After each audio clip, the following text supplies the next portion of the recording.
এবং বৈষম্য কিভাবে দূর করা যায় এই দৃষ্টি আকর্ষণ আমরা কর্তৃপক্ষের ক্ষতি করতেছি, বাংলাদেশ ব্যাংকের ক্ষতি করতেছি, আমরা আপনি বৈষম্য সৃষ্টি করতেছি। আমরা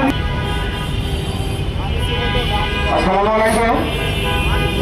মন্ত্রণালয় বিভিন্ন সময় বিভিন্ন ধরনের প্রজ্ঞাপন, অর্ডার বা নির্দেশনা জারি করে আমাদের ব্যাংকারদের মধ্যে বিভিন্ন ধরনের বিভেদ তৈরি করে ফেলেছে। কিছুদিন আগে যে সার্কুলার দিয়ে দিল যে সুপারভাইজারি পদ, এগুলো কিভাবে একমাত্র মৃত্যু এবং পদোন্নতিতে তারা বিলুপ্ত হবে।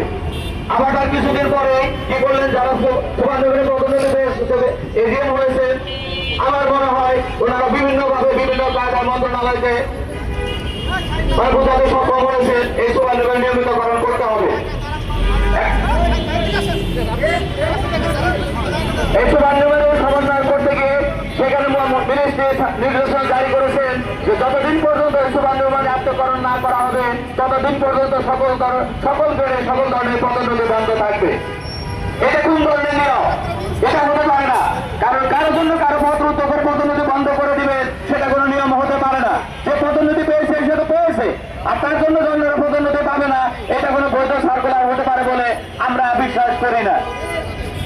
মন্ত্রণালয় আমরা আশা করবো ওনাদের সুবোধ হবে, ওনাদের বুদ্ধিবৃত্তি জাগ্রত হবে, ওনারা বলবেন যে হ্যাঁ সুপারভাইজারি তো যথা নিয়মে অ্যাডজাস্ট হবে, আত্মীয়করণ হবে, আর যারা পদোন্নতি বঞ্চিত আছেন তারা প্রতি বছরের নিয়মিত পদোন্নতি তারা নিয়মিত গতিতে তারা পেয়ে যাবে। এখানে শুধু 5 বছরেও ছিল গত বছরের সুপারভাইজারি ক্রাইটেরিয়া, এখানে আবার কেন 5 বছর সেখানে অটো প্রমোশন দেওয়া হবে না?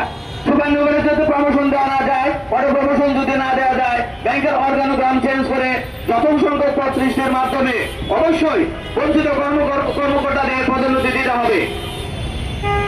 ব্যাংক কর্তৃপক্ষ যখন আমাদের নিয়োগ দিয়েছেন অবশ্যই আমাদের ভাবা উচিত ছিল আমরা যে পরিমাণ নিয়োগ দেবো আমরা তাদের পদোন্নতির সেই ব্যবস্থাটা আমরা করবো। কিন্তু ওনারা কি করেছেন, বছরের পর বছর পদোন্নতি নিয়োগ দিয়েছেন, 10 জনের জায়গায় 20 জন, 20 জনের 50 জন, হাজার হাজার লোক নিয়োগ দিয়েছেন, কিন্তু হাজার হাজার লোকের পদোন্নতির কোনো চিন্তা ভাবনা তারা করেননি।